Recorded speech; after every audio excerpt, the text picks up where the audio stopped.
Yes, and I can hear you. There we go. Okay, now we go.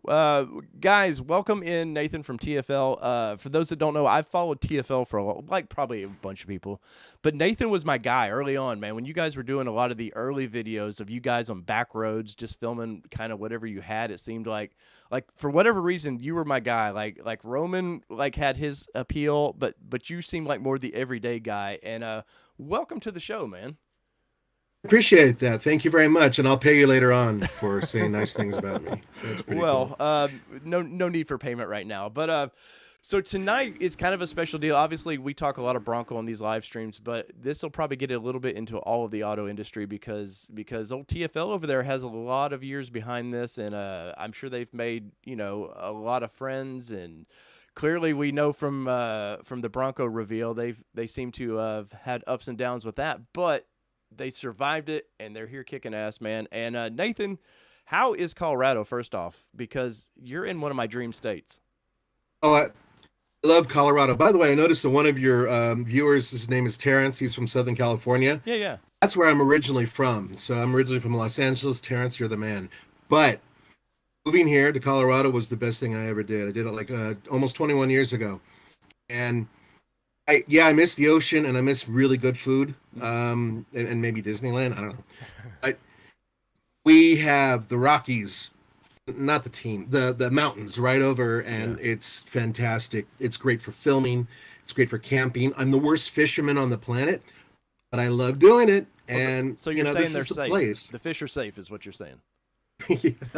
Um, I chomp on three or four cigars. I might down a beer, and in those 5 hours that I'm trying to fish, the fish are laughing the entire time, and it's totally fine. You know why?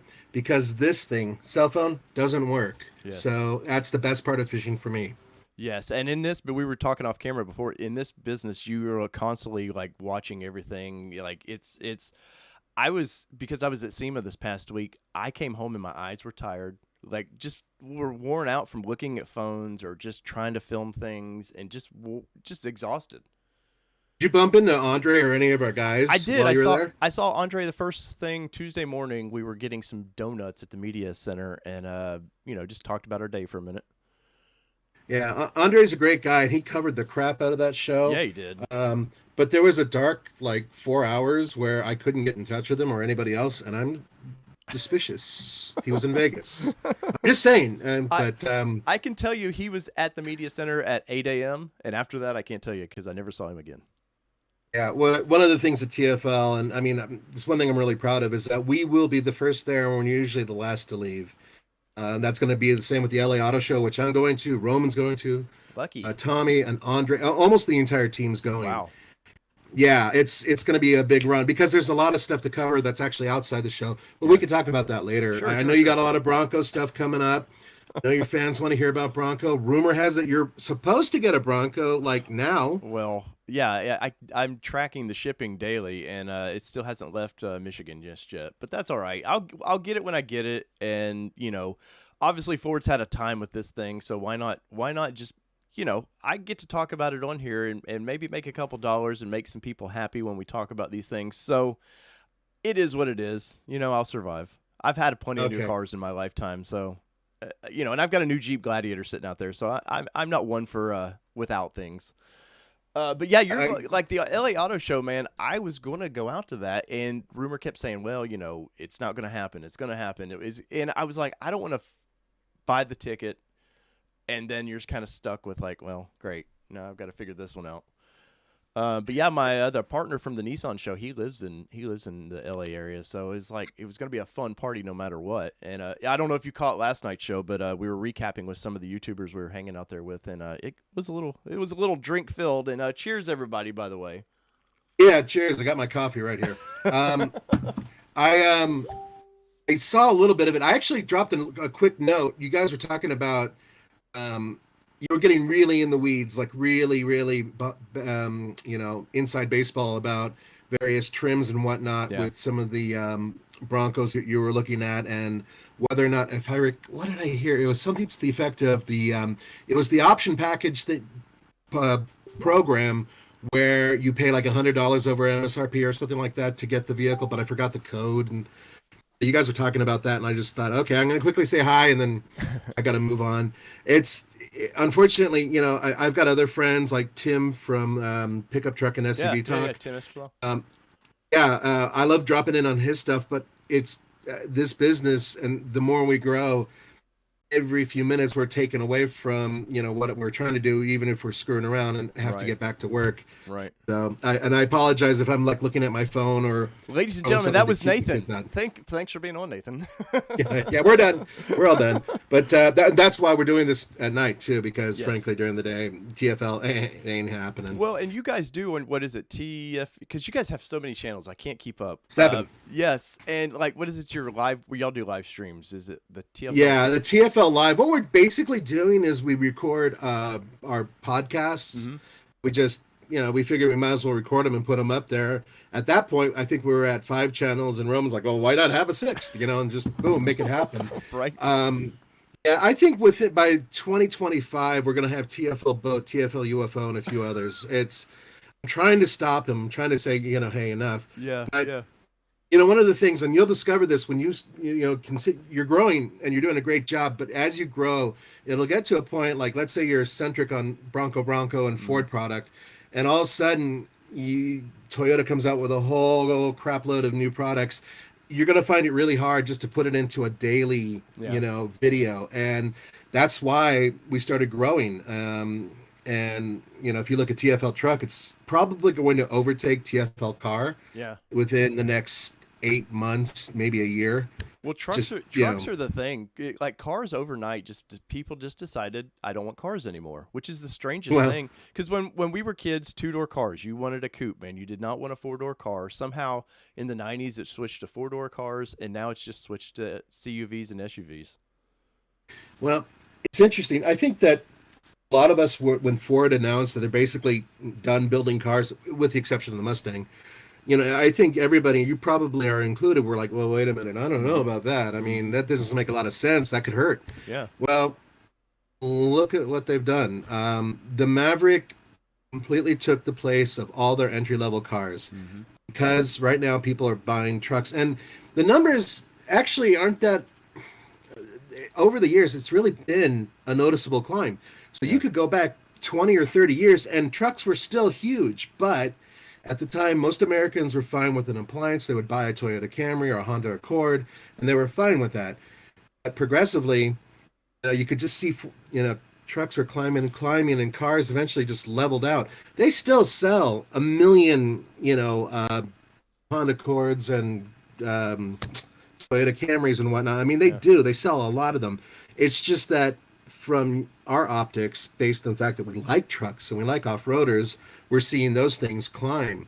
Yeah. And that's why crossovers are just freaking out right now too, because they're trying to be all things to all people. And Well, I think that people that's need the, sorry to interrupt. People need no, a that's right. more versatile vehicle.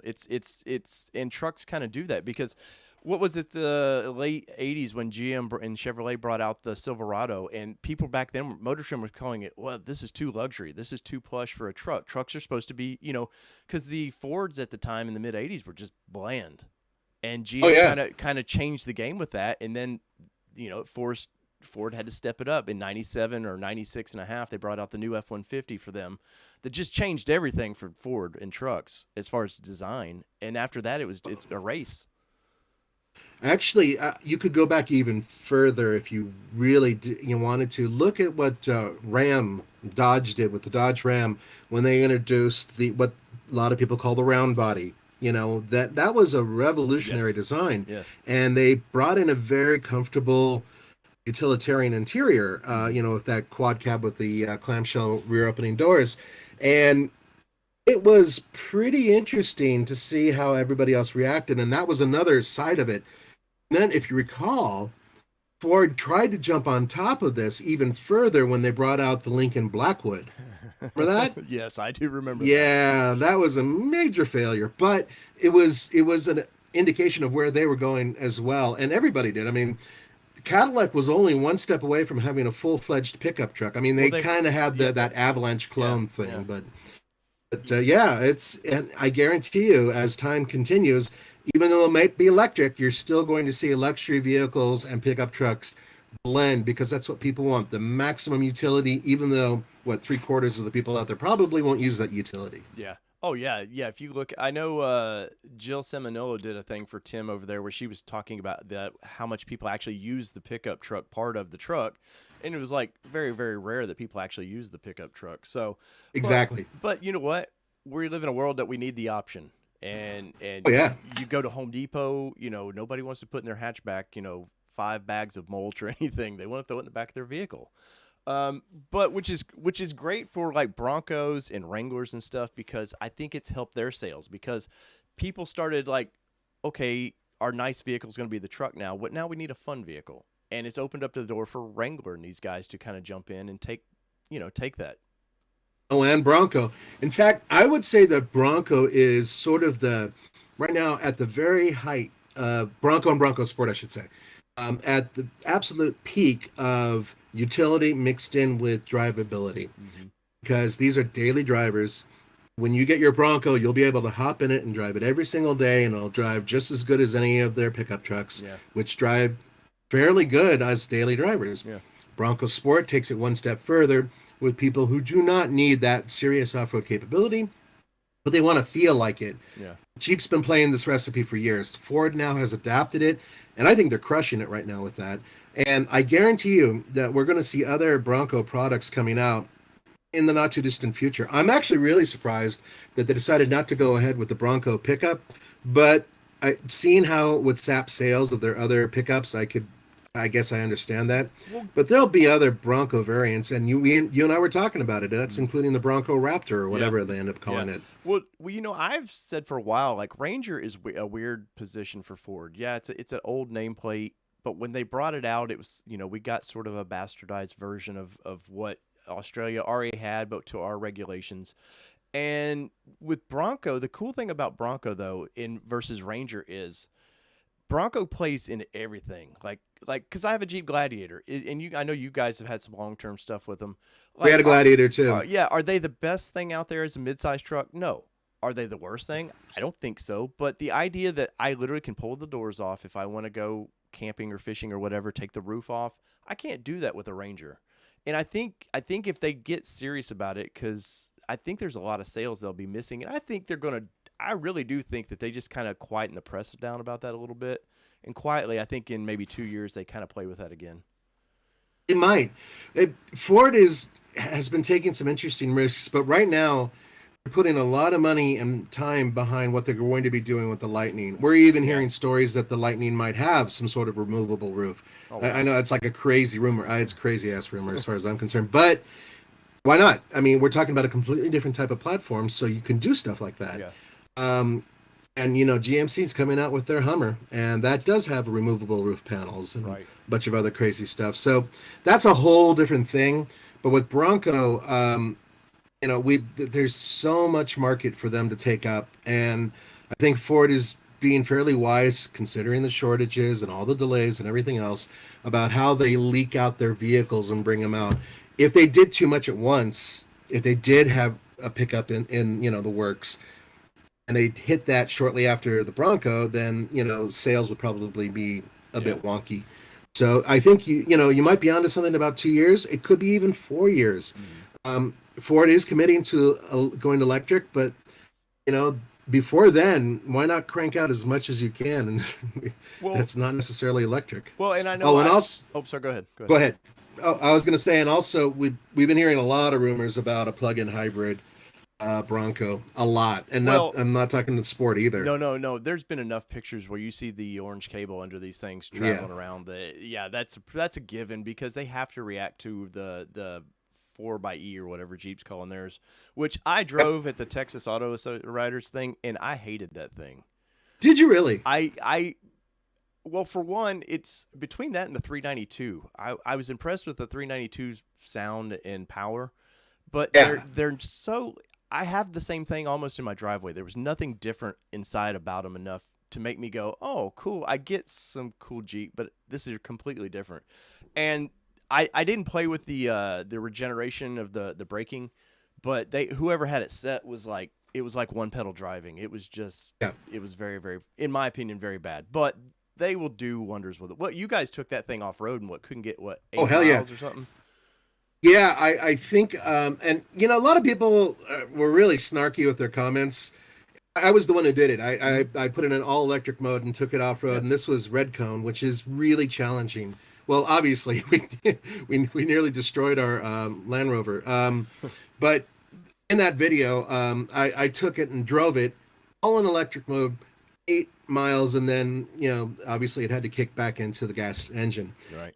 And you have to understand that that was going up and over boulders, and I hated electric cars 10 years ago. The idea of them just really bothered me. Right. But having complete silence and having maximum torque to creep up and over boulders just by using a little tiny bit of acceleration, it was something that it was like driving a diesel, but without having to spool up the turbo in the diesel to get it up and over the rocks. It just goes, and it was uncanny. It was something that at first was kind of uncomfortable, but once I got used to it, it was kind of cool. Yeah. So I liked that part. And then, I drove the thing home, and I was getting on average over 30 miles per gallon in a vehicle that has the profile of a barn. Yeah. So, Yeah. that part to me was pretty cool. But a big issue, and it's always been an issue, when people go more complex, more things go wrong later. And that's kind of my issue. And that's probably why if I had the dough between the 392 and the 4xe, 392 seems a little bit more my speed, so to speak. Right. And you seem like, from everything I've watched of you guys, like you seem to be one of the more pure off-roader guys. Like I know Roman and them do it, but you seem like the guy that, like, this is my game. I like going off-road. Where do you see with EV and all this coming in, and like you said earlier, Bronco's getting it. Where do you see for guys like us with tech? Because I come from the off-road world of less is more. I like a manual transfer case. You put it in, either it works or it doesn't. We're getting in all this tech now, and it's kind of what kept me from going the ultimate trim of Bronco. Was I don't want all these sensors and stuff when I'm on the trails. I fear that something's going to go wrong. It'll go into limp mode. Where are you at with all that stuff? This is going to sound bizarre, but I think there's two different sides to this. If you're going all electric, you have no choice but to accept every bit of tech that's thrown into it, because you're no longer dealing with anything that you're familiar with a gas engine or a diesel engine, whatever. Mm-hmm. Because you're talking about regenerative braking, totally different type of brakes than a regular vehicle. You're talking about, only a couple dozen moving parts. And so you have to put that on a shelf, because that's just all tech. Then the other side of it is gas engine. Well, I used to have a Suzuki Samurai. Mm-hmm. And you cannot get more low tech than that vehicle within the past 30 years. I mean, it is little tiny 4-cylinder, manual transmission, manual locking front hubs, solid axles front and rear, the basics. Hell, it had leaf springs. Yeah. I mean, it was ancient in terms of its idea, and it worked. It was incredibly uncomfortable. It was remarkably dangerous to drive, and it had absolutely no power. So, there were those problems. The whole point of what you're seeing now is to simplify things. And so for somebody like you or some of your viewers who are like, dude, I do not want electronic nannies. Yeah. You're getting them. You're getting them. It's because, and think of the big picture of the automaker saying, well, we got sued by some jerk who went off-roading and didn't have some sort of traction control system working properly, and then went flying off a cliff, and their dog died, and they sued us because of it. Yeah. And because of that, from here on, we're doing preventative things off-road to prevent that from happening. Believe it or not, it goes to that level in some cases. Then the other side of it is they want to be competitive. So Toyota and Jeep came out with very similar types of off-road systems, A-Track and all those other ones. Mm-hmm. And essentially, it's everything from off-road cruise control to being able to set up the internal algorithm of the vehicle to sustain the right amount of RPM so you can go up and over objects and all that stuff. All of that is here. It's in your Bronco as well, some of it at least. Yeah. Is yours a manual, your Bronco? No. I wanted the 2.7, so. Yeah, I figured as much. So So that means you have the 10 speed, right? Well, that means that it has, 11 brains at least, and Yeah. one of them is specifically to make sure you don't overheat the transmission, meaning that if anything is happening with you as you're going off road, it will retard power if you're going crazy to prevent you from frying your transmission and your engine, of course. So, it's all in there. It's just a question of how much of it is intrusive. And I think that's really where it's going. I mean, guy, every single vehicle that's being sold in the United States right now is absolutely heavy with tech. The only way you can get away with getting rid of a lot of that is like, I don't know, getting a Mitsubishi Mirage with a Yeah. 5-speed manual Or a motorcycle. and or a motorcycle, and but even motorcycles Yes. are going high tech. Yeah. So yeah, that's the unfortunate part. Then you have the electric car and electric off-roaders that are hitting right now because Rivian just officially started, putting their vehicles in driveways. Like what, 10 a day or something ridiculous. Something like that. Yeah. And hopefully we'll be getting our hands on one soon. Nice. Fingers crossed. It's been a bit of a debacle. But the point is, with the Cybertruck eventually coming and Ford with this Lightning and the GMC Hummer, which Roman got to drive the I saw that, bastard. yeah. And yeah, I was You so know what? envious. I swear I was hearing a V8 sound when he was smashing the pedal in the cab. I feel like I was hearing some sort of motor sound in that thing when he was getting into it. I wonder if you were hearing like the tire rumble or something. It could have been. Yeah, or Roman was making motor noises with his cheeks. He's motorboating over there. He was motorboating just so he could get the feel for it, because in his time, they hand cranked engines, Yeah, and so yeah. he's used to the old stuff. He likes old school. Well, he was definitely a kid in a candy store with that thing. Yeah, I know, and he was. Normally when we come back from these trips, we're exhausted. You know how they are. You got to fly out, work, fly home, get it produced, get it out there. Yeah. But Roman was surprisingly gleeful and happy when he came back from that one. So, yeah, it was like, okay, he likes this one. And rightfully so. I mean, the tech on that is incredible.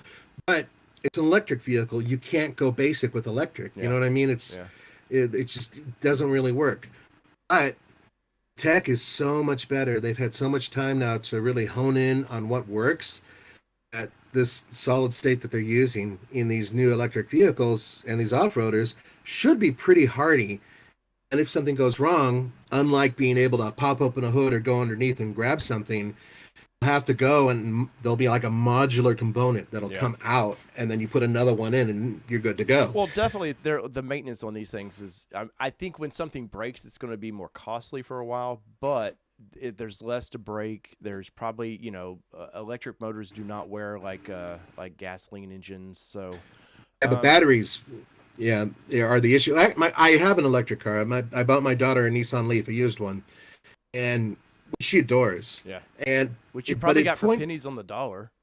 It was right before the big COVID restrictions started really kicking in and everything. So I got lucky. Yeah, I got it for a song, and so it has the 30 kilowatt hour battery, which is, it could be 100 miles range when new. Yeah. Now I think its maximum range is closer to 80-ish miles. Mm-hmm.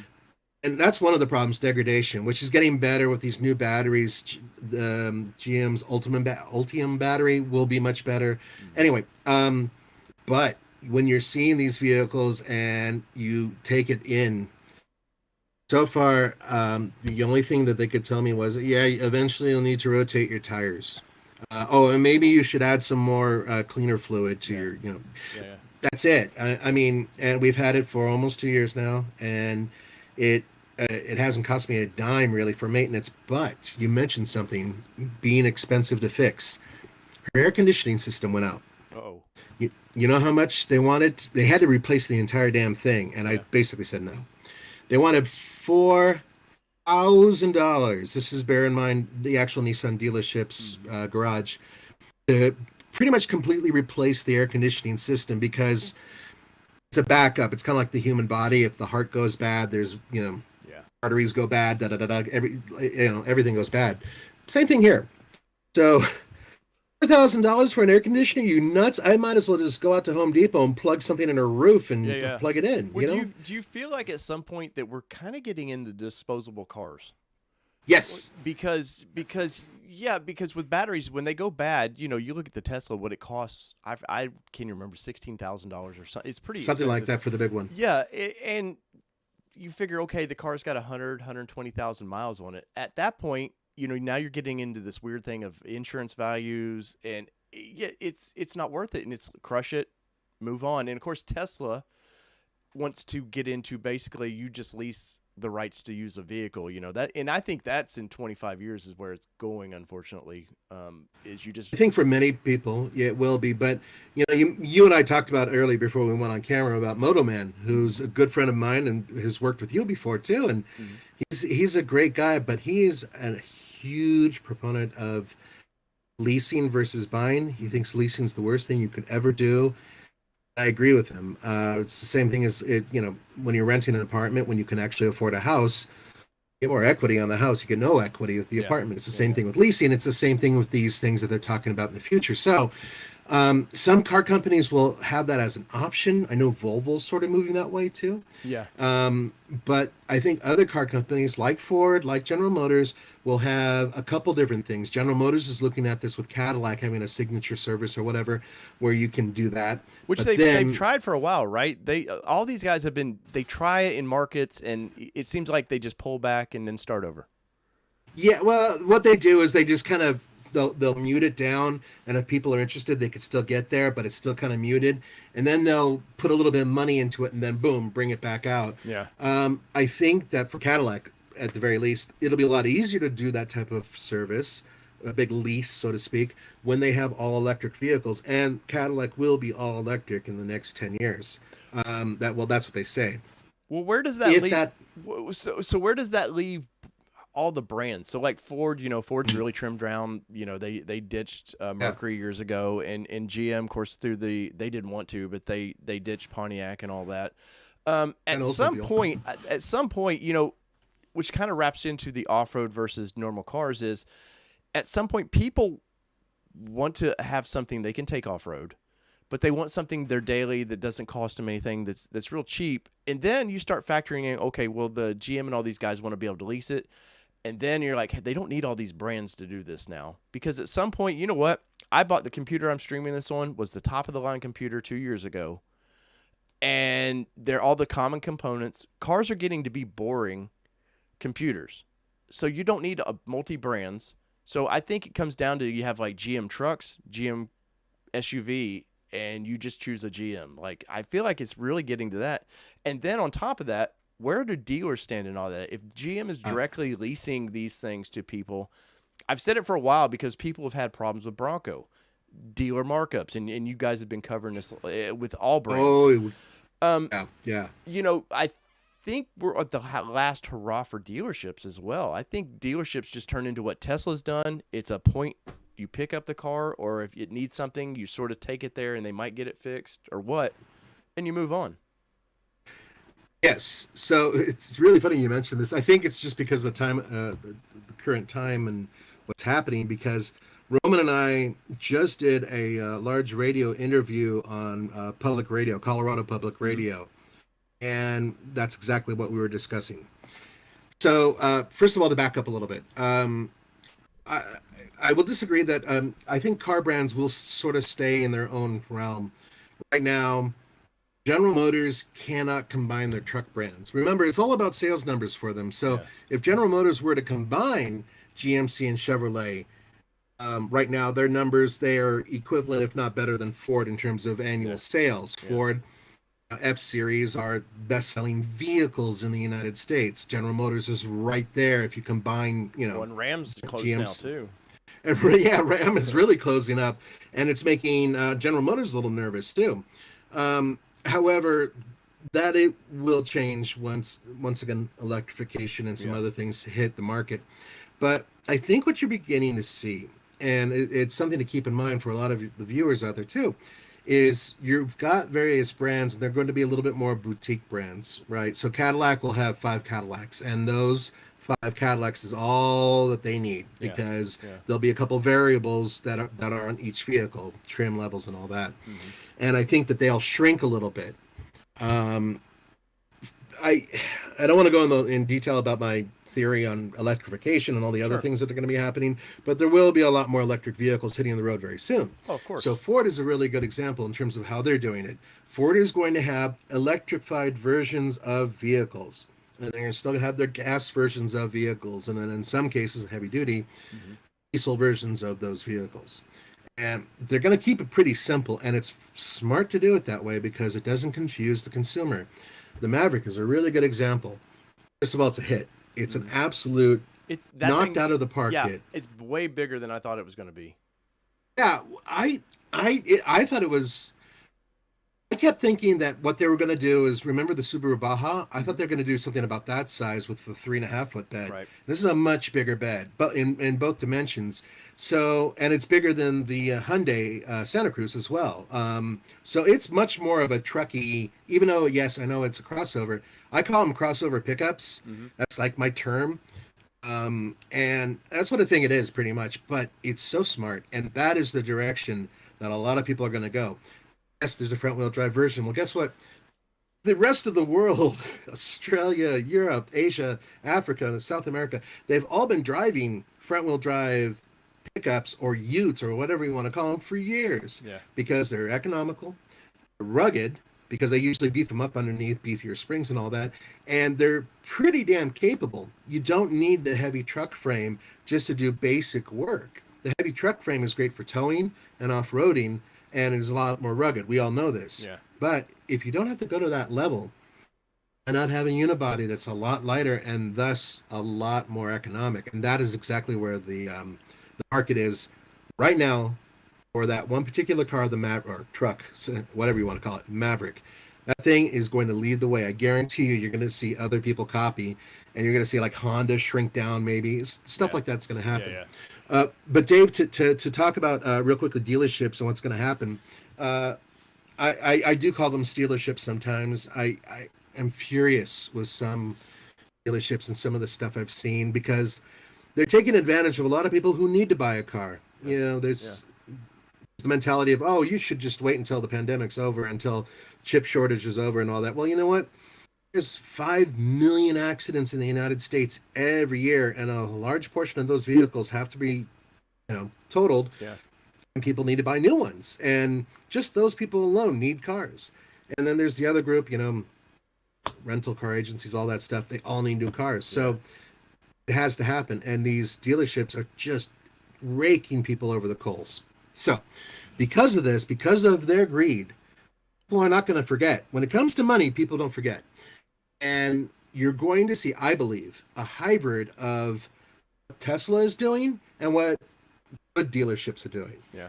Good dealerships are the ones that have full service bay with ASC certified mechanics and all that other stuff. Well, you don't need the rest of the bulk of these vehicles really to do much other than be testers, right? Right. Because people still want to test drive the vehicles. So you do all of your work online. You don't haggle. You just go directly to the factory, or in this case, they'll probably call it something other than dealership. Yeah. And whenever you want to service your car, you can take it over there because it's a lot cheaper to take your car to a garage than have your garage come to the car, Right. even if it's electric. So I believe that something like that is in the future. And the reason why is because I've been lucky enough to talk to some people who are pretty high up in some of these, automotive realms, including presidents and vice presidents of car companies. And I've asked them, and so has Roman. Roman's really put it to him, but I've kind of politely asked them. And they've all said the same thing. They see what Tesla's doing. They see the good and the bad. Hmm. And we at TFL have seen the good and the bad. Hell, we had a Tesla that kept malfunctioning. Door handle kept freezing in the rear passenger door of our Model Y that we had for a little over a year, I guess. And they had to keep coming over and sending different personnel to fix it. And these personnel had to drive to us, one person, and fix this vehicle and then spend half a day with it and then leave. Well, Obviously, in Boulder there, they don't have a Tesla kind of service area or anything. no, the only one they have is in Denver, which wow. is, by the way, right down the street from my house. Yeah. Yeah. Yeah, I actually had a buddy who worked there for a little while. So think about it. It's for a dealership or whatever they're going to call themselves in the future. Let's say 10 years from now, 15 years from now. Makes more sense financially to have a place where people will come in and spend their time and energy coming in, where you can line up the cars, rack them up like in pool, send them off to the mechanics, have them serviced, kick them back out, as opposed to sending out mechanics It's to kind of like individuals at their homes. what Carvana and all these guys do. They just buy up the whole auctions. I know they have one here in Nashville, a big service center. I mean, this thing is huge where they've got Yep. mechanics lined up. They go through the cars, so they shoot them right out. Yeah, it's almost like Amazon of mechanics. It's precisely what they want to do with, and Carvana is a really good example. I've actually used them. I bought my wife has a Mini Cooper. I bought it through Carvana. Why? Because I was royally pissed off at dealerships when I went to look at, what they would give us for a trade-in. Yeah, yeah. It's just, oh God. And Carvana gave us a really good amount. And then, their terms were really good. Mm-hmm. They're not perfect. A lot of people are like, oh, you pay overhead and they're not great. I've heard some people, but for the most part. I think, sorry to interrupt. I think No. because I was working on a video of, I took my Gladiator there. We were going to trade the Gladiator in for the Bronco, and they have you by the balls right now. Like, dealerships, especially with Bronco, they know they don't have to offer you anything for that vehicle. Like, they just know, yeah. because what are they going to do? If you don't buy it, they're going to mark it up and sell it higher anyways. They don't care. But so I took my vehicle over to CarMax or whatever it was, and I feel like they're a little predatory. The client base that I seen going to those places was definitely the incomes were all over the place. You could tell. So I'm a little worried about that, but that's a whole nother. No, I would agree. There is some of that, but CarMax and Carvana are a little different. Yeah, yeah. In their model, CarMax is more of a dealership that has a little bit of what Carvana is doing. Carvana is almost completely autonomous. Yeah. We did 99% of our paperwork all online. No haggle, no problem. Got a warranty, which, by the way, the warranty we got for my wife's car, it's a Mini, so it needs it. Yeah, it's BMW, so yeah. It's paid off. It's paid for itself probably 3 times over now. So, it really does depend on perspective. But my point is, in the future, I think that you're going to see more of that. Dealerships right now are being foolish. Not all of them. Some dealerships are really playing by the rules or trying desperately to play as close to, and those are the ones who should be getting credit. And we're actually doing stuff at TFL where we might do a video or two where we recognize the good ones. Recently, we really took it to the ones who are being total a-holes about, what they're doing.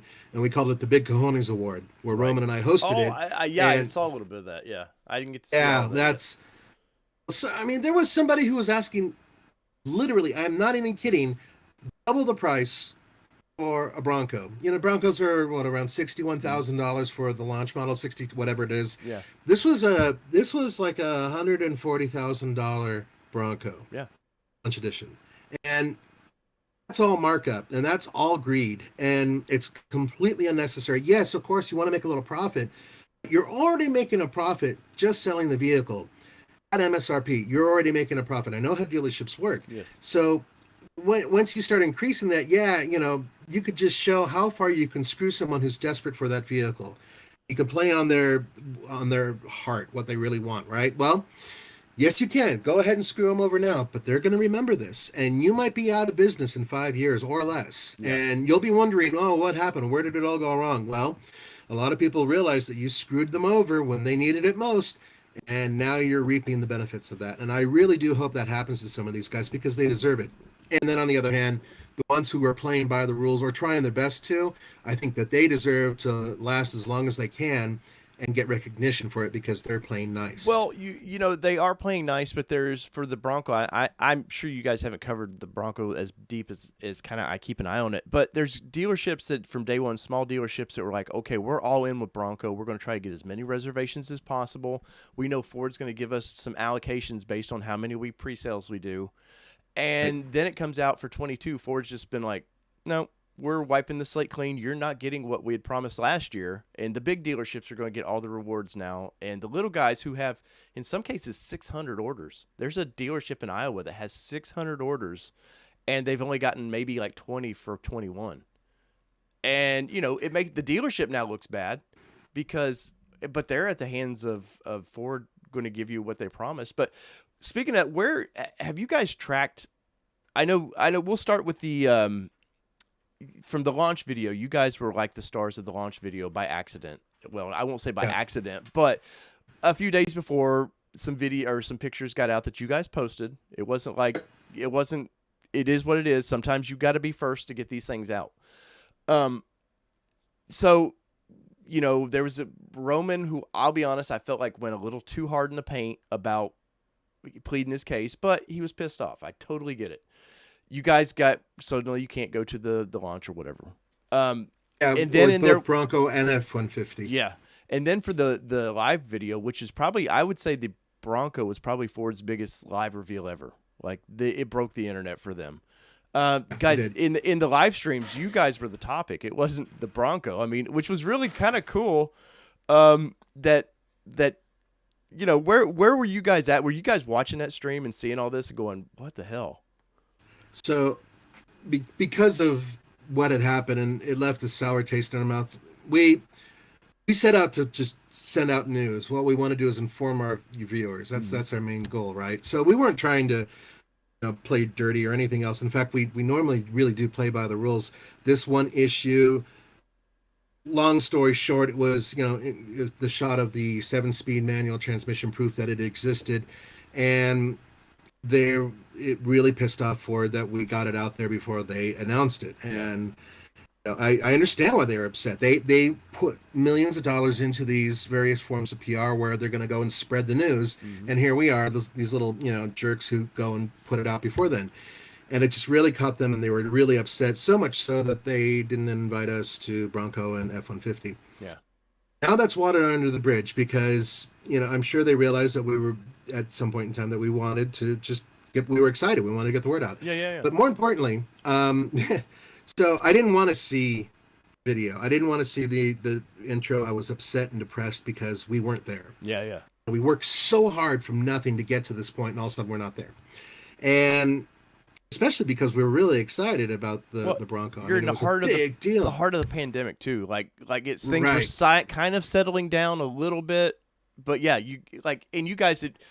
I remember seeing Andre get the Frontier. Like I was at the Chicago Auto Show when he was like, which you guys like Andre and Tommy and them behind the scenes, like everybody, all the other journalists were schmoozing, and before they unveiled it, those guys were behind the scenes getting as much content and stuff, which I was very, very impressed by that. But that's the only. If we don't play that way, we can't win. We can't get our viewers. Yeah. We can't keep rising, which is why we do it. Sure. But so yeah, like there was nothing to talk about in the auto industry for a couple months.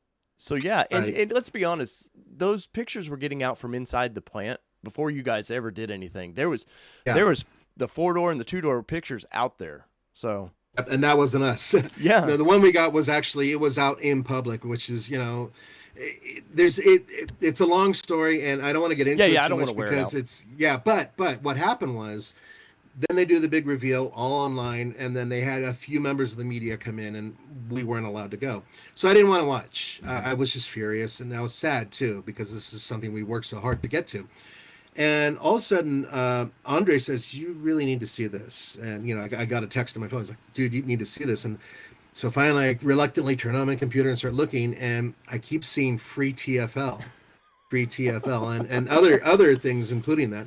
I thought, what the hell is that? Right. And it took me, you can't process something when you're looking right at it sometimes, and I really couldn't process it. Well, our fans were pretty upset as well, and we have a pretty good sized fan base. Right. Even back then, before we cracked 1 million on car, we were still, I think, at that point, 750,000 on car and 600,000 on truck or whatever in terms of followers, and combine those with the stuff that we have on off-road, and there's quite a few people, and they were ticked because they knew the situation, and they felt that Ford was being really rough with us. Anyway, the point is that they just started getting it out there, and it was insane. And we started getting emails and phone calls from other automotive journalists, even, and I can't say who, but even from some competing manufacturers out there who thought it was hysterical. So it just built on its own. It was completely organic. We had nothing to do with it. Yeah. And it was probably one of the better moments of my journalistic life, seeing a lot of people were really interested in bringing us back in. And between that and having long discussions with Ford, and both of us realizing that we turned the wrong corner, we made up, everybody's happy, and we're shaking hands and hugging. But back then it was really rough, and seeing that really lightened us and made us feel so much better. How did you feel they handled the reservation situation with this? Well, I mean, they couldn't have foreseen this huge shortage, right? So for and this goes for every automaker, not just Ford. And it's you guys know it's not just chips, it's rubber, it's glass, it's wire harnesses, it's everything from all over the world. And this was building up for a long time. This has been building up for about 5 or 6 years. And between hurricane, the pandemic, and all these other things that happened, earthquakes, fire in one of the major chip factories, all these things kind of all hit at just the same time. Kind of like that whole thing about you walking through a rose garden and that one pile of dog poo is the one thing you step in at the Yeah. right time. Yeah. That's what happened all at once. Boom. And Ford could not have foreseen this happening. Ford was relatively smart, though, in terms of streamlining a lot of their builds because they knew which vehicles were selling and which vehicles weren't selling as much. Yeah. To make sure that the chips got to the right vehicles, to make sure that the F-150s were rolling out and all that stuff. I mean, that made a lot of sense. And they were still managed, and I have no idea how, to get enough backup components to get into these Mavericks to start deliveries on those. I didn't think they were going to get them out there. Yeah. We needed to. And same with the Bronco Sport. Hell, we saw hundreds of Bronco Sports before we saw the first Bronco in public. Right. And that's because Ford knows that the Bronco Sport will outsell their big Bronco probably 5-1. And they see that, they know where the sales are going, they work that way. So if you look at the big picture, it kind of makes sense where they were going, and the reservation process that they initially did made sense. You're still doing it. I mean, aren't they doing the same thing with the Lightning? $100 down, and you get the light. Yeah. Yeah. So I mean, it's not like they're changing their tune. They still think that that's the best way to go. It's definitely a Tesla style.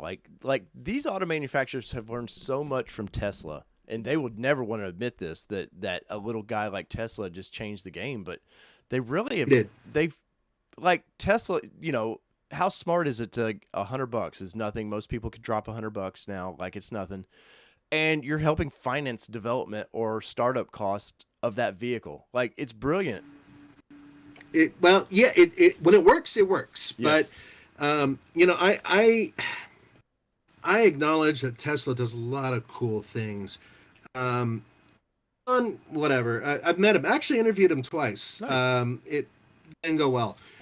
He's a okay guy, but he surrounds himself with really intelligent people who are capable of building amazing cars. The technology that Tesla uses is fantastic. Mm-hmm. They're leaps ahead still of many competitors. Mm-hmm. And then their whole model for selling, quite good. But look at the Cybertruck, which has now been delayed technically 2 years. Yep. And it probably will get to 3 years before we ever see one on the road. Now imagine putting that $100 down and bragging to all your neighbors, yeah, I'm going to be getting one of these. I'm going to be getting the most advanced pickup truck on the planet in 3 years. Well, but that blends right into this, that Ford took all this money for the Bronco, and then after they get rolling, they go, hey, they've had some poorly done emails of, hey, your neighbor might get one. Some of them. Your neighbor might get the Bronco before you do, and you're like, hold the what? Like, and it still boggles my mind. So Ford has this the base, the Big Bend is the next tier up that they're not selling. So that's the one they've decided. Dealers, if you want to get some inventory, you have to buy this one model. And they're flooding now dealers with these things. And it boggles my mind, if you can't build the outside, the body's all the same, let's be honest. Most of the production of this is the same. I get commodities, you know, especially with their front lockers, rear lockers, stuff like that take time to build. But like they kind of effed over their audience slightly with that. And Ford keeps dinging their audience, and, you know, they were bragging, 190,000 reservations. Well, I'm curious how many actually converted, and then I'm curious of the conversions, how many got their $100 back and said, I'm going to a Wrangler. Yeah. Actually, I think Jeep has been doing this for a little while because they had a little bit of a backlog. And when the big tidal wave of Ford Bronco reservations came out, when all these people were like, oh, screw Jeep, I'm going to Ford. And, it built up this big bubble. And then when a lot of people realized they're not going to be getting their vehicle anytime soon, a whole bunch of those moved over to Wrangler. Well, it had to help Gladiator. Because Gladiator first year, like the first quarter, it sold well. Then it kind of, the fun went out of it. And now Gladiator's selling well. And I think it's because dealers had them on lots. And I think that's part of it, yeah. And I would agree that, Ford is an interesting company. It's a tough nut to crack because some of the stuff they're doing is just brilliant. It's just, I'm ecstatic because I'm not a people person. I don't like interviewing humans. I like interviewing cars. I Yeah. like driving Yeah. vehicles. I don't like talking to humans, right? Well, I mean, sorry, you're sorry, different Nathan. because Sorry. no, you're like a surveyor and stuff. You're like GI Joe. You go out there with your cool little thing and lasers and stuff. I think that's cool. So I'll give you a pass. But no, in reality, these the guys who run these things, in many cases, they're talking sideways out of their mouth. They're not really giving you the full story, whatever. Yeah. With Ford, they're so big and so old and so entrenched that they have an old model that they're just building on top of, as opposed to breaking it up and starting all new. Yeah. Tesla, as you would say. And I think that because of that, because they're building on some old bricks, they're having a hard time adapting to some of the stuff that's coming out. As I said, they could not have predicted this big tidal wave of issues. Yeah. But Yeah. they Well, should still, you know, proper compensation for the people who are loyal to them. Having the audacity to actually, I don't know, maybe say, hey, listen, this is what's going to happen. People who are first in line, they're getting their vehicle first, even though somebody else ordered earlier, and they should be the ones getting it. That whole thing. yeah. And then just taking a trim and saying, this is what everybody gets, whether you like it or not. And they know fully well that people will say, well, I really wanted this, but that one's available and it's Yeah. here. I can take it. Of course they're going to do that. And Would- it's not the first time that's happened Do you either. feel they might have came out of the gate a little too hard with too many options, too many trims? Yes, actually, it's an interesting point. Because they had to compare with Jeep. They're just Yes, mirroring what Jeep does. well, to a certain degree, they had to go toe to toe with Jeep, but they wanted to do it in such a way to where they gave people a couple levels of choices, kind of like Jeep. If you think about it, Jeep has what is like six powertrains. Yeah. If you're thinking about the diesel and the four-cylinder turbo and the Pentastar, and then the 4xe and the 392, da da da da. All of the, so that's five. But the point is, there's a lot. Yes. So Ford has to say, okay, with two powertrains, we're going to have to compete with all of these powertrains. Let's try to trim it up so we can make it kind of work out and give people an alternative, which is exactly what they did. But by doing that, by having so many different trim levels, as opposed to maybe two to begin with, or three, I think that they kind of shot themselves in the foot. But once again, they could not have foreseen Yes. it would be so difficult for them to get those lockers and to get those components and to get the class or whatever. And to build on that, now we've got Raptor, which they teased last December. Like, let's get the other vehicle out before we start teasing the next one. And I don't know if it was to maybe slow some people that, hey, these people will back off because they're going to want the Raptor. So we're trying to manage how many orders we actually got. Maybe that's why they did it. I don't know.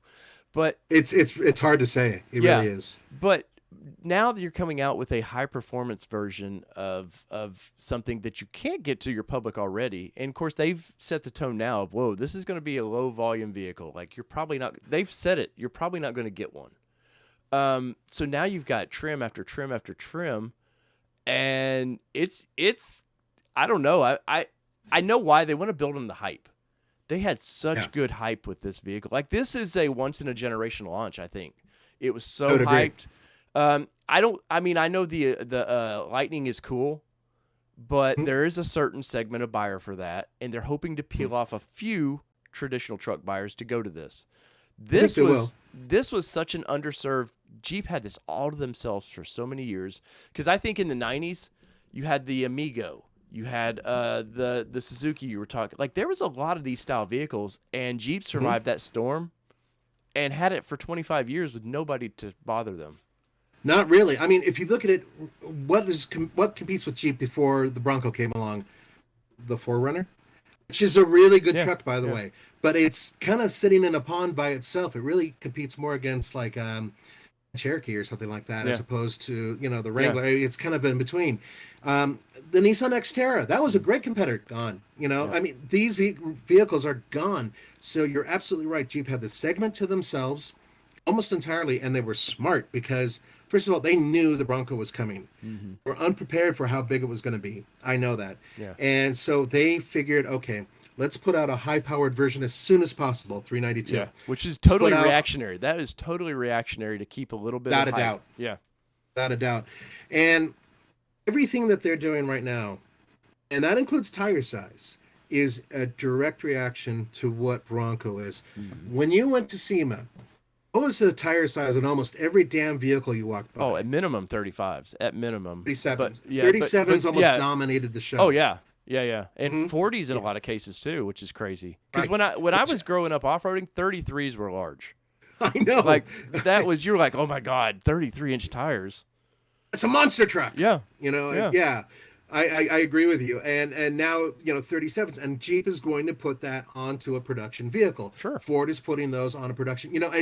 It's a tire war, and whoever's first to the game, they're the ones who might get, a good chunk of people going, wow, hey, look you at that. can't compete with horsepower anymore because the federal government's they're doing the best they can to limit everything about a gasoline powered engine. So yeah, Well, yeah, the next, I mean, it's, I hate to be crass, but the next dick size is tires. Like to compare. Oh yeah, and that's what neighbors do.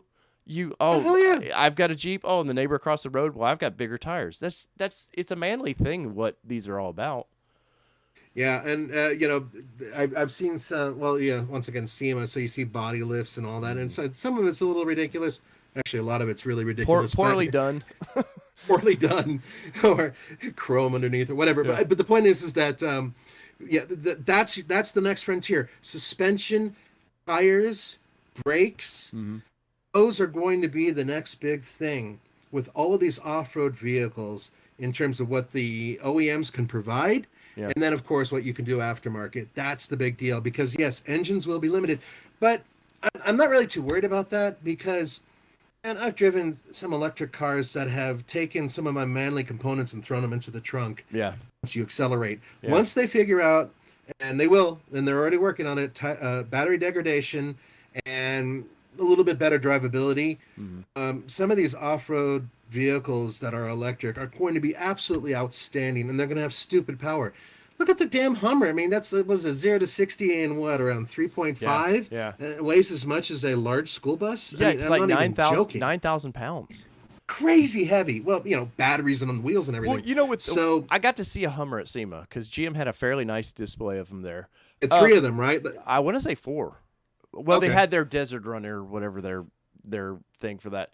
But I was looking at that, and Hummer always took such crap for being, we're the gas guzzler. Now that thing's so massive, it's still the carbon footprint of that thing is ridiculous. Like they just switched one bad thing for another bad thing. Yeah, it's cool. Don't get me wrong. Yeah, but what it's going to do is it's going to usher in you're going to see other GMC Hummer products that are going to be scaled down progressively and smaller and smaller. They may go head to head with Jeep in the near future as well. Remember, Jeep is building all electric, bunch of all electric vehicles actually, including the Wrangler. Yeah. I drove one, but it's a different. that was a very unique one-off manual transmission electric vehicle. Nice. The reality is, this is happening, and you can yell and scream at it, or you can just say, okay, well, at least let me pick out what's good in it.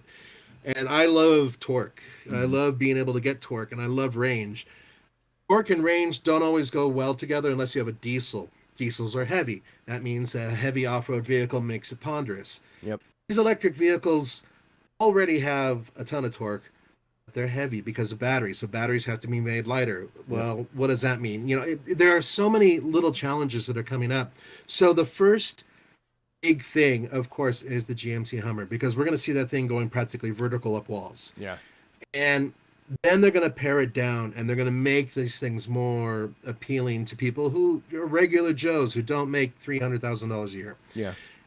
Then progressively, you're going to see that go through the industry. And I'm not predicting it, so I'm not looking in a crystal ball. This is what's been announced. This is essentially what's happening. So I agree with you that it's sort of trading up and making a big difference, but they want to be masculine. They want to appeal to dudes who are like, all right, let's go take this thing and, big stuff. Yeah. Even though it's electric. So it has kind of both sides of it. It's one of the first vehicles that I've seen that will piss off people who are, for the environment, but at the same time, they really can't say much about it. Yeah. And for me, when I get my hands on one, the first place I'm going is to one of the rallies my wife attends or whatever, so I can drive it around, and I'll be playing really loud, obnoxious heavy metal and, whatever, and just letting them try to say something like, oh, wait, it's electric. Yeah. And then you keep driving and screaming, that type of thing. it's just the way the industry is going. You got to flow with it. But I can say, at least for right now, we were talking about Bronco, and by the way, Bronco Raptor, which might be kind of interesting on its own. Do you think Yet it's a another hit or a trend. miss for them? I And mean, they I know didn't it's put too the early Coyote. to say, but I think Yeah. I think it's a miss for them. Well, I mean, I got to see a couple of things. First of all, I, did you see the fenders? The way they yeah, were. Jeep wants those back. Yes, that's exactly what I was about to say. Yeah. But the whole point of that is obviously they're trying to stay within federal requirements Mm-hmm. and not take them off and all that. But that means that there's super articulation. This Mm-hmm. thing will be like a full on desert runner, so that's good. But the one thing I really regret, and I know Ford is doing this for a reason, I'm pretty damn sure that the Coyote is not going to be in that vehicle. All indications point to it being an EcoBoost. I know I from a source inside the plant. I know it is it's the 3.0. Yeah. And it makes sense. It's a good engine. 450 horsepower is the rumor, Yeah, or yeah. something like that. Yeah. So I mean, yeah, which is great because right now, I mean, they make enough power, but they're certainly not They don't crazy sound power, fun, right? but they don't sound fun. I Yeah. did time in the TRX.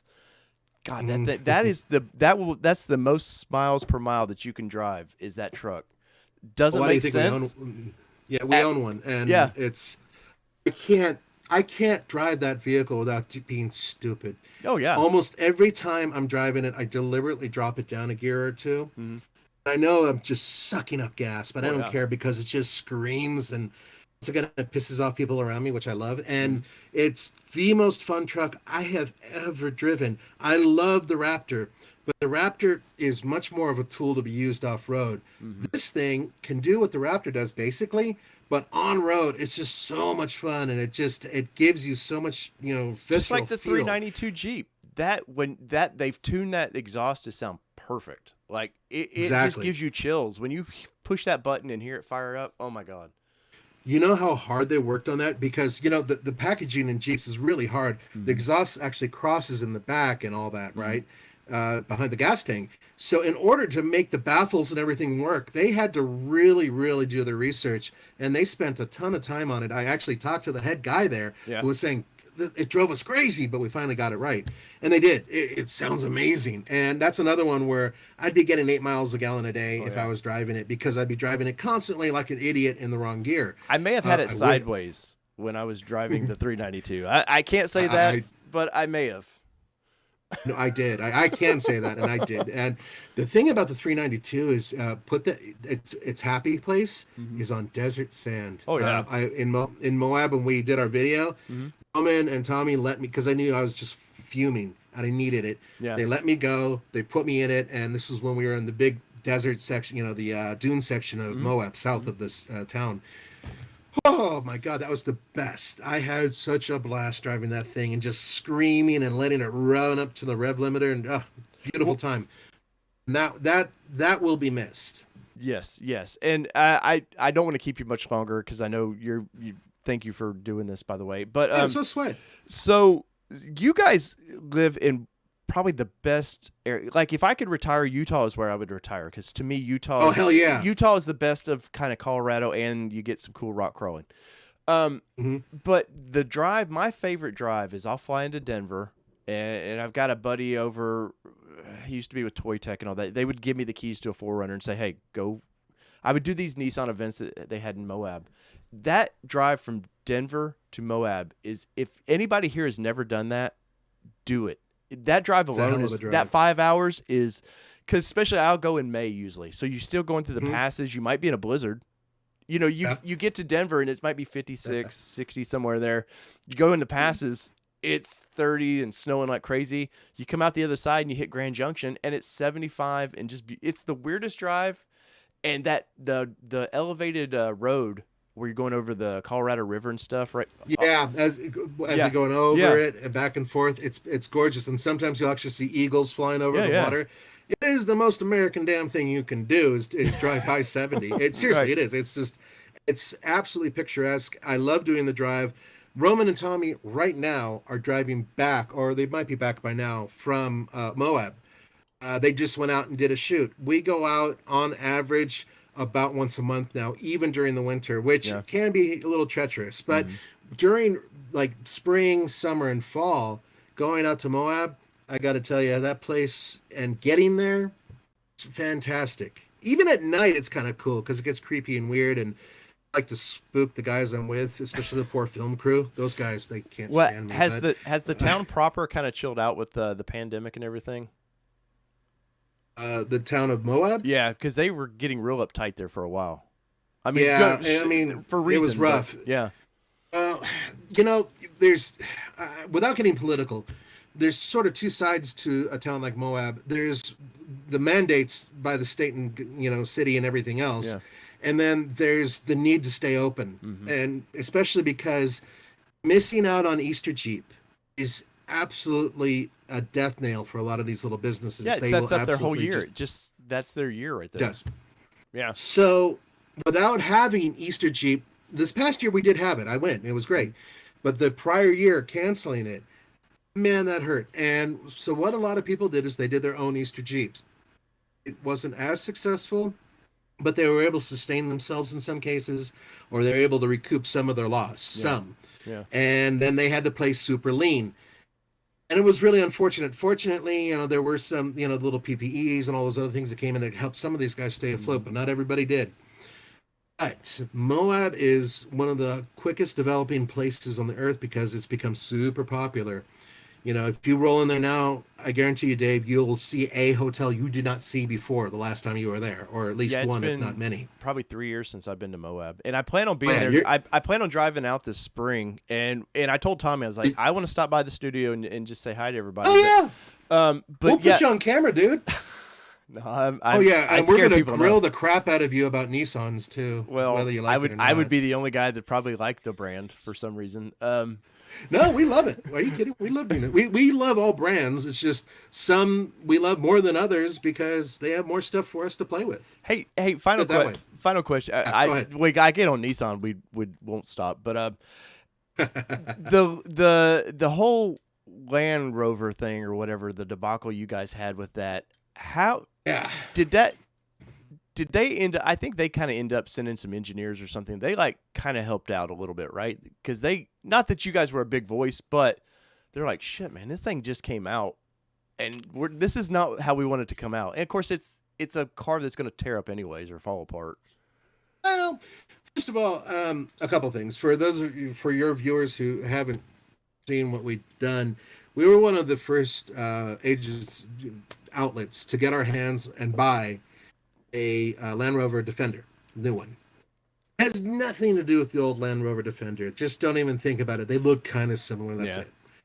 Underneath, a lot of it is basically, any other Land Rover, but with beefier springs, beefier suspensions, that type of stuff. So just to, put it out there. We bought one of the least expensive versions with the 4-cylinder turbo, and it essentially broke immediately. We took it off road once, and it just freaked out. Yeah. I won't go into detail. So it was so bad, they could not fix it at our service center, which is in Colorado, and Colorado is a huge, huge buyer of Land Rover and Range Rover. There's a little money where you guys are at, so yeah. A lot of money, yeah, hell yeah. So, it was, you would think, they'd be able to figure it out. No, they couldn't figure it out. Yeah. So, Land Rover themselves said, okay, we're rather than us doing the lemon law thing, which is what our next step was going to be, they gave us another one, basically in exchange. Now, granted, if we weren't a fairly large video outlet, and we're pretty good size, so we have a good footprint, especially with off-road stuff, they probably would have been harder to play with. That's being completely honest and Yeah, yeah. transparent. However, they were very kind and said, what we'll do is we'll give you this. This one's the 6-cylinder, and you can go ahead and, because our whole point was doing a build, right? Mm-hmm. So okay, then we get this one. Well, at the dealership, and what we wanted to do, we figured, okay, we got this. Let's do the next part of this project, which was putting a winch on. Now, this is a winch that is a Land Rover winch. I think it's a Warren, but I might be wrong. But anyway, it's its own kit, right? So the Right. dealership actually puts it on. Couldn't do it.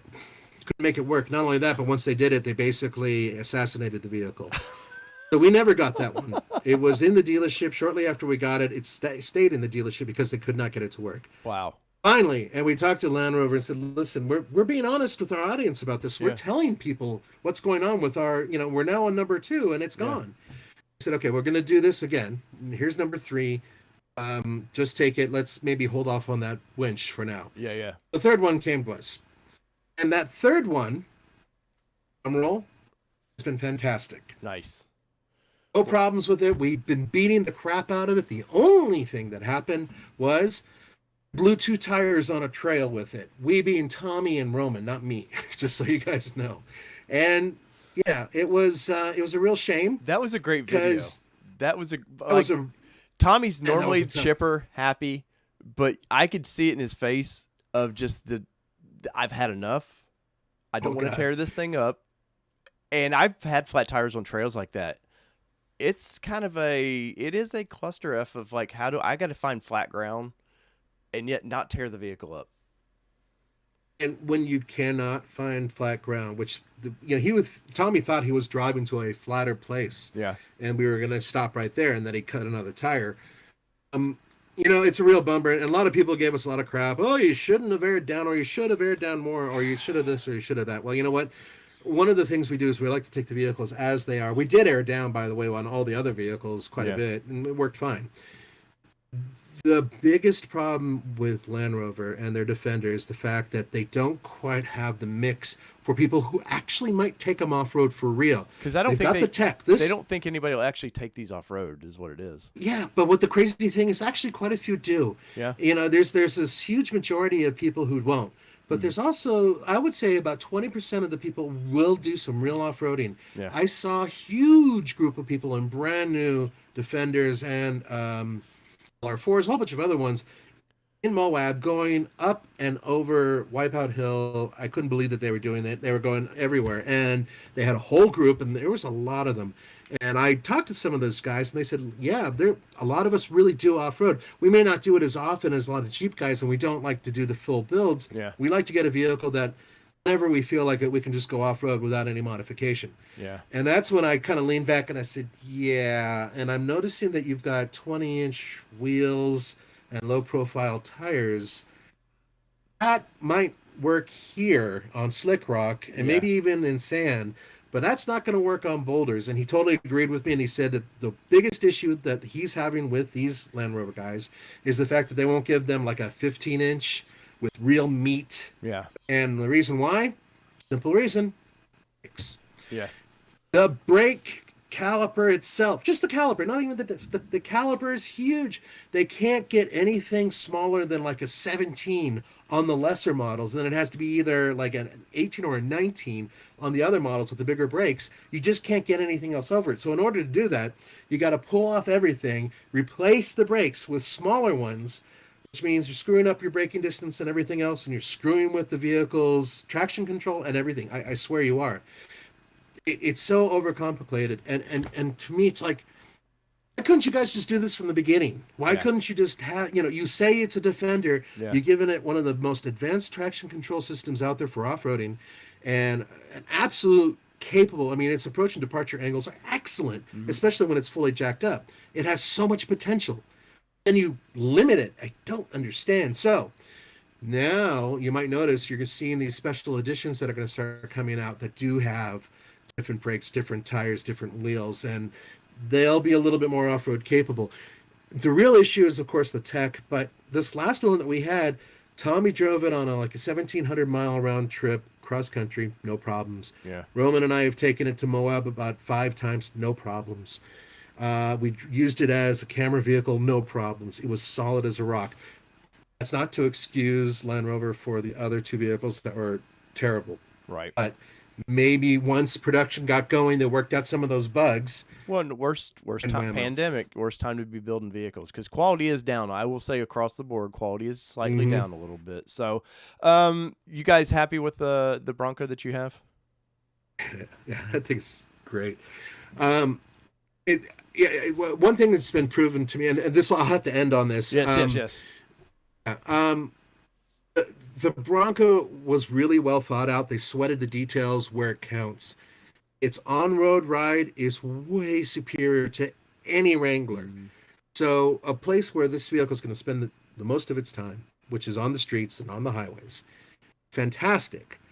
Yet, take it off road and it can completely keep up with the Wrangler. The only thing it doesn't have is the dimensions of it are a little bit different than Wrangler. I know it's only a couple inches, but it really does matter on certain trails, and it feels bigger because it is, Yes.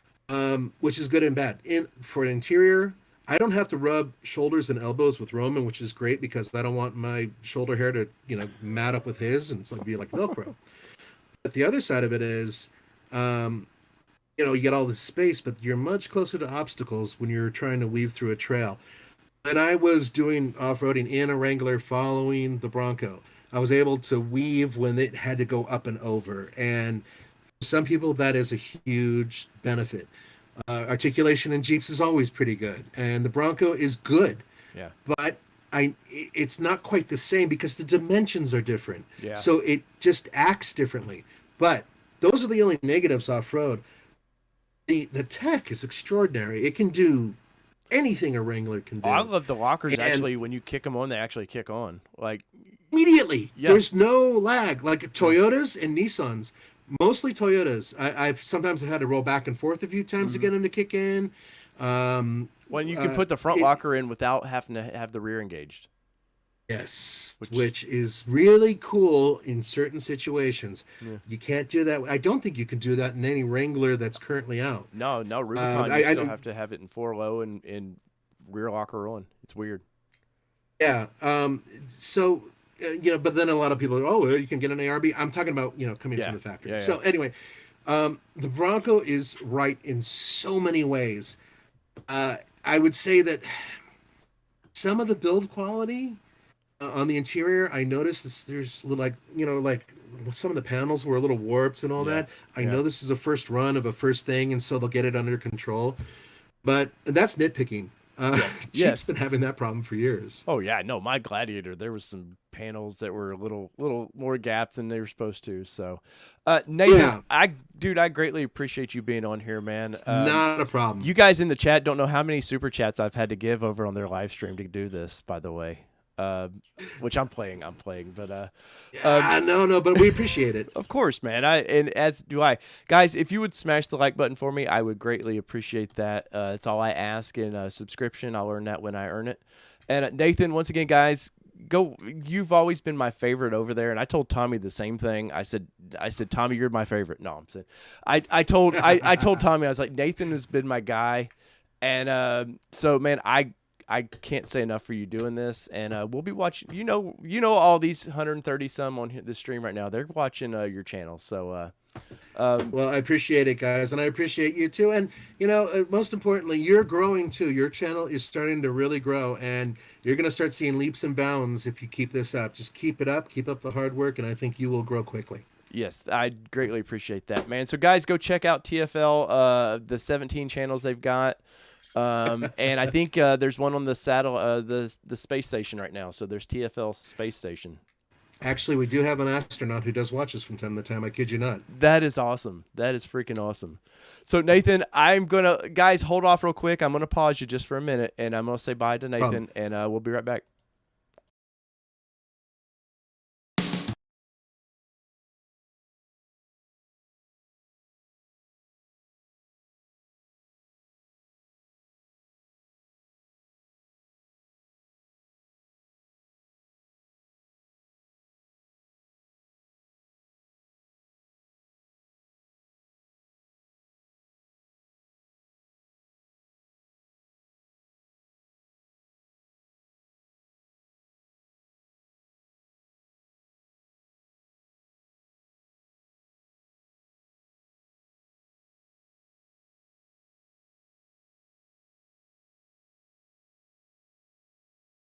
Oh, there we go, guys. There was Nathan.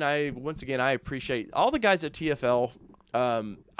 They've all been very friendly. I saw Andre this past week. Andre's always been really, really friendly. So I appreciate those guys being on, and I appreciate everybody that come in on that conversation. Somebody said, Dave, you look bored. And it's like, no, I'm not bored. There's certain like Nathan has been, I'm not blowing smoke. Nathan has been my car guy over there. And I've watched him for a long time. and we've been friendly on Facebook for quite a while, but just to get to talk cars with the guy, like there's a lot of knowledge there that I don't have that I want to soak up, just like you guys might want to. I've got a few minutes to spend left with you guys, and I want to talk Bronco Raptor because I was hinting at that conversation a little bit. Rob, thank you so much. And once again, when you smash the like button and offer a subscription when you do want to, it does my channel a lot. I'm like 40 away from 5K, so I appreciate that. But so I want to get into my Raptor thoughts a little bit. So like I'd said in that conversation, the Raptor's getting the 3.0. I got two separate sources on this, but till we know, I always preface this. Till we know, we do not know. So till you see the numbers come out from Ford, then it's official. But they're building them. They're building them at the MAP plant right now. They're just building the test mules right now, so they're getting closer, and that's what I hear. You guys have seen the pictures that I've posted from in there.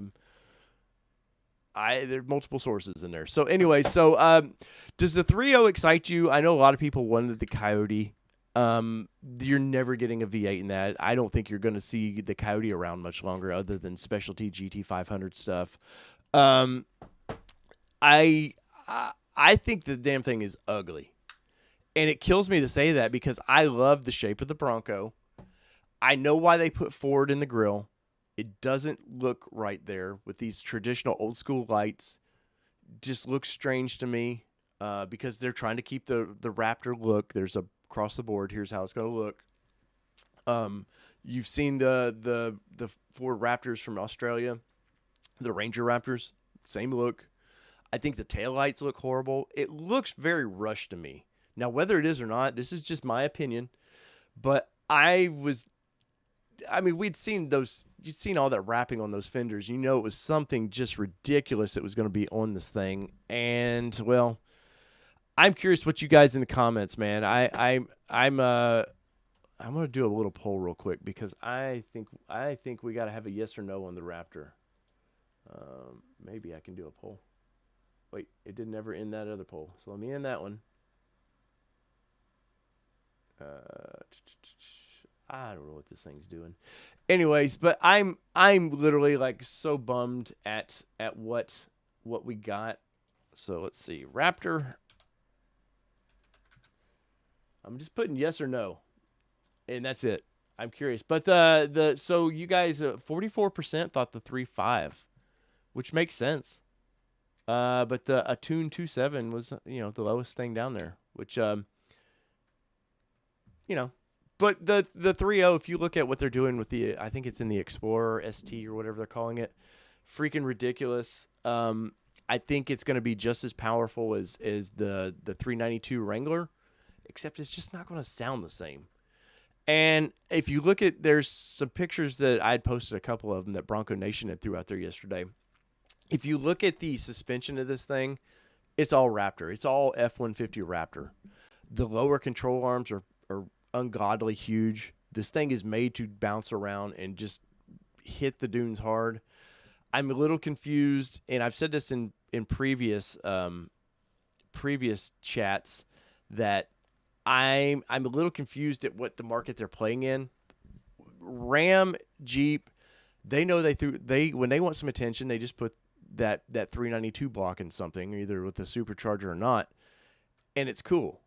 But Jeep, when they came out with the 392, they also didn't act like it was some desert runner. We all know what Raptor is. It's a desert running package that here on the East Coast, every dude has one. Trust me. But there's no way you use any of the potential. So is it a measuring contest with the Raptor now of like, oh, I've got the Raptor. And then we've known for quite a while that it's going to be expensive. With the first edition was what, 64,000, I think, with out the door, something like that. At minimum, I think this thing's $78,000 to $79,000 bare bones Raptor, on up to probably $90K. And then once dealers get a hold of them, you thought those prices for first editions were ridiculous at $130,000, $145,000. These break $150 to $170 for a year maybe. It's just ridiculous. But I was curious what you guys thought about it because I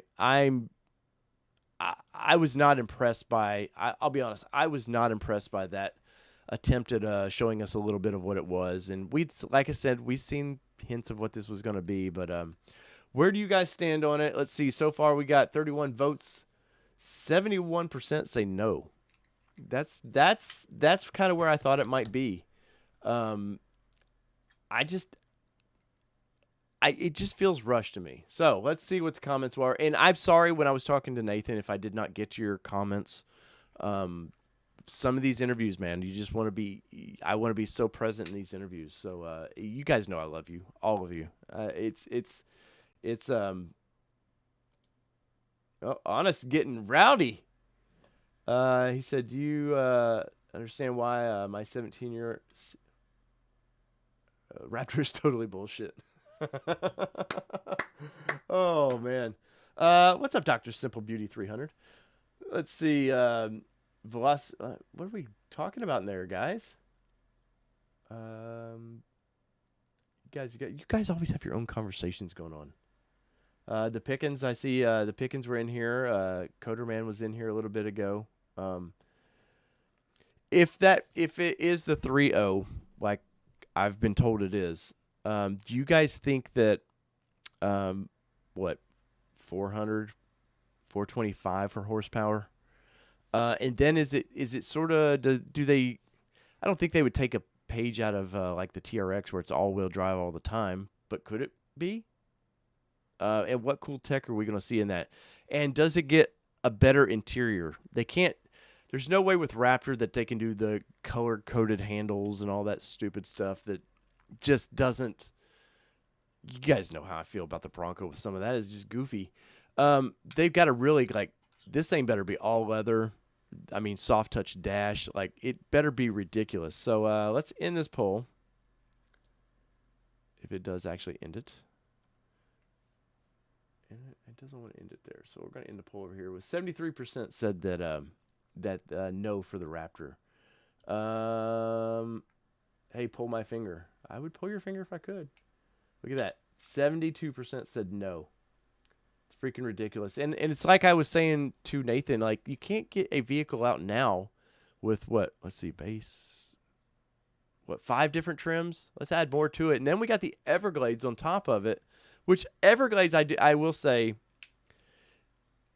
it does sway me slightly. I don't like the winch that they're putting on it. We've seen the test mules floating around. It's the same winch you can buy. I'm curious of what their snorkel is going to be like, and is there any other things besides just those 2 things that make it special? Steve says Bronco DR stands for Don't Reserve. You know, DR got a lot of crap. When I was going to Vegas, I jumped on the news with that. But the DR is not. People are like upset about the DR, man, and I'm like, that's not even a production vehicle. It's a motorsports vehicle. Let's see, Carp Spotter Guide. What do you think of the Heritage Edition? I think if we ever see one, it'll be cool. I think we're going to see that sometime late February, somewhere March is when we're going to see that.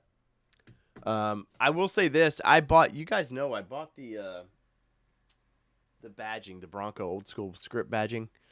After being at SEMA, I almost don't want to put that. I almost leave the horrible Badlands badging on the side of my vehicle because it's so overdone now, man. Like every Bronco out there had that. There was a lot of. I was showing somebody today one of the builds that was at the Ford booth. The welds on the front bumper were just freaking ungodly. But anyways, what are you guys talking about in there, man? Let's see. Coderman, Ford needs to stop adding trims and start shipping reservations.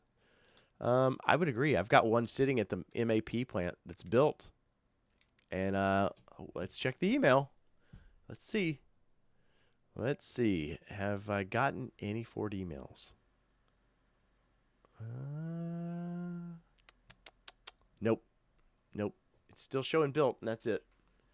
Oh, I got a text. Got to answer. I have to answer this.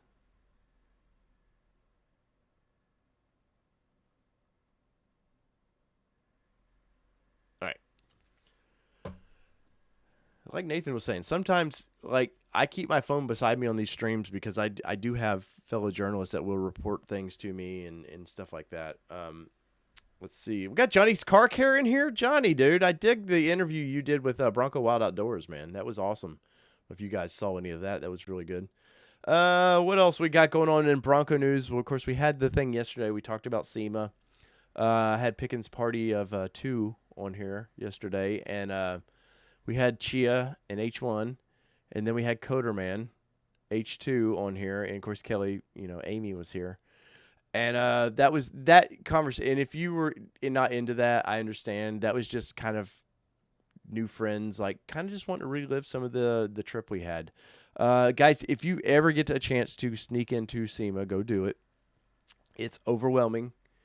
I've had some people kind of bitching about my coverage of it. I had somebody today because I've done a lot of 2-minute videos, just to walk around a vehicle, and that's it, man. You guys have seen Broncos by now, other than like just a couple new parts. We've seen these things. It's played out.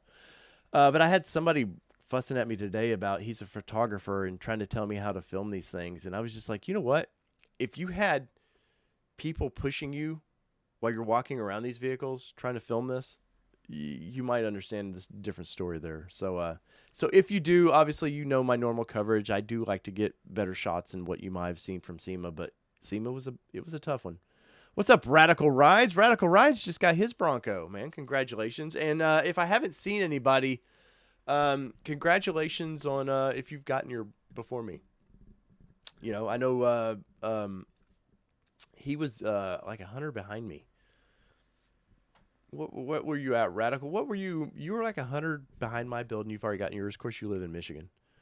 I know my local dealership that I did a story on having the 3 Broncos out front. I did it last week or a week and a half ago.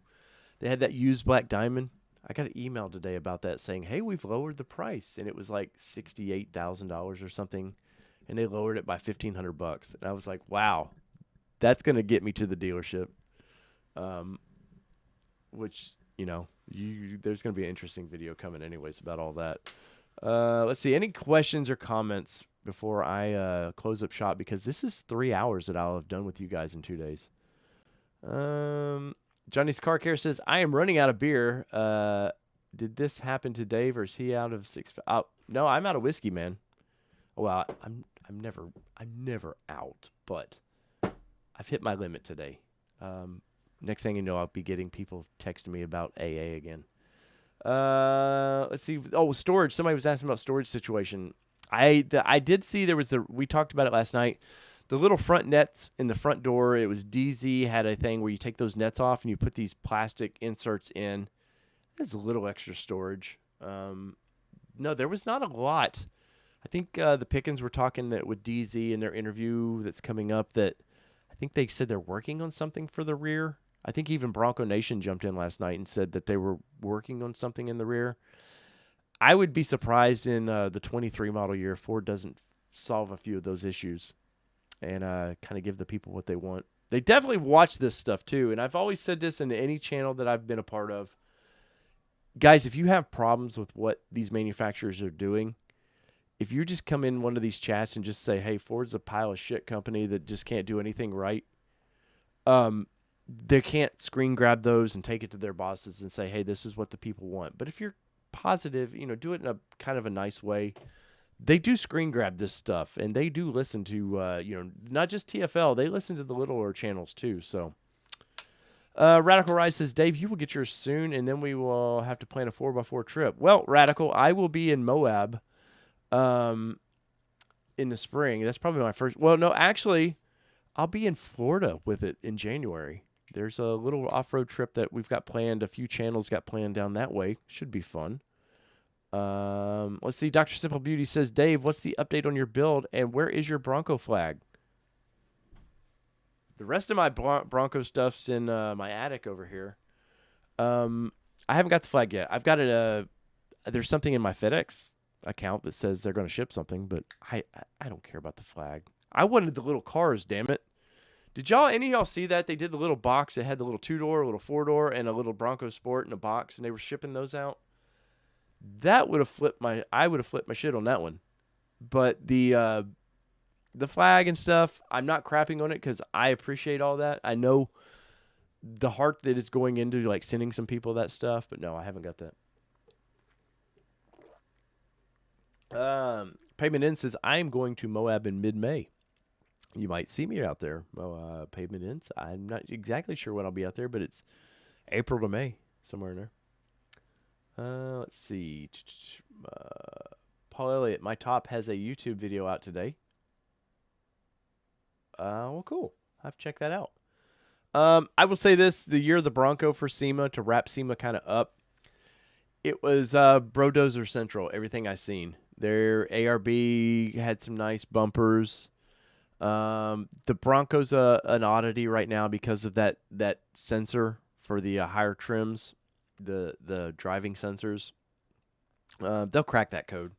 I was told that to move the sensor, because some bumper companies want to move that out to the front of their bumpers, but to move that you have to reprogram the system. So, and nobody's cracked these codes just yet. So, any speakers at SEMA? At SEMA? No, I didn't see. I didn't look for some of that either, Juan. Somebody was asking me a question about, oh, did you see the halo lights? The whoever makes those, and my vision, because I'm a weird oddity of a YouTube channel, of part journalist and part enthusiast.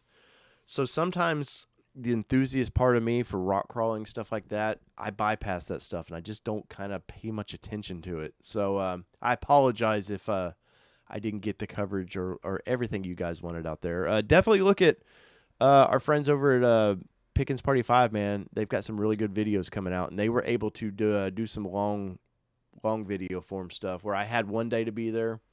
I had to hit it and get it, and they had more time to kind of do that. And even Coderman's got some stuff coming out. We'll fly the flags at the dunes of California. I love it, man. Any frame-mounted rock rails, Mark King? I did not see any frame-mounted ones either, and I know my friends over at Lifestyle Off-Road have been cracking that code. And I guess there's some fuel lines that run across through. It's causing some issues to make it feasible. So Logic Warrior says, I saw the halo lights on sale at eBay. Yeah, it won't take long. Let's see. Final call, guys. Final call, man. I've got 88 likes. If you're new in here, we got 99 people. If you haven't yet, please smash the like button. Think about giving me a subscription. I'm breaking 5K hopefully this coming week. With your help, I can do that. The Bronco should be in this week. I had a date of the 8th initially for delivery. Now it's like 9th through 14th or something. And I've been trying to track it when it gets on a truck. It hasn't popped on a truck yet. A friend over there has been tracking it for me. He's like, no, it's still sitting in the yard. So you guys know I'm going to freak out when it gets here, and there'll be a lot of videos on it. And I think I said this on another stream, and I'll say it here. I'm going to do something fun with it. I'm going to camp out in it in my backyard as soon as I get it. And I got to spend the night in the Bronco, other than bathroom breaks. Get right back in the Bronco, and all my entertainment has to be based around whatever I have in the Bronco. I'm going to do something fun like that. So you're going to definitely want to hang out. And once again, I have my journalist side, and I have my just silly side that I want to do fun vlogging stuff. So anyways, mobile and still no VIN. You'll get there, dude. You're going to get there. You got the cars? Killing me, man. I want those little cars so bad. But I see people trying to buy them, and I don't want to buy them. I want them to give them to me. It's part of the fun. Cigar Texan, what is going on, buddy? You missed a good conversation with my buddy Nathan over from TFL. And there was a lot of people in the chat, and I appreciate everybody who's done that. So, Cigar Texan, you're going to have to rewind, buddy. You're going to have to rewind. So, whether it be two-wheel drive, four-wheel drive, you know the drill. It does not matter what you drive. Well, it did tonight because we're talking Broncos here on the channel. Got some videos popping up this week. I've got some more SEMA stuff. I'm going to do a final big SEMA video too. So, guys, I will see y'all next Monday, if not sooner. So, boost everybody. Love y'all. Thank you guys so much, and I hope you enjoyed that. More of this kind of content is coming. So, link us in any of your favorite YouTubers. Let me know.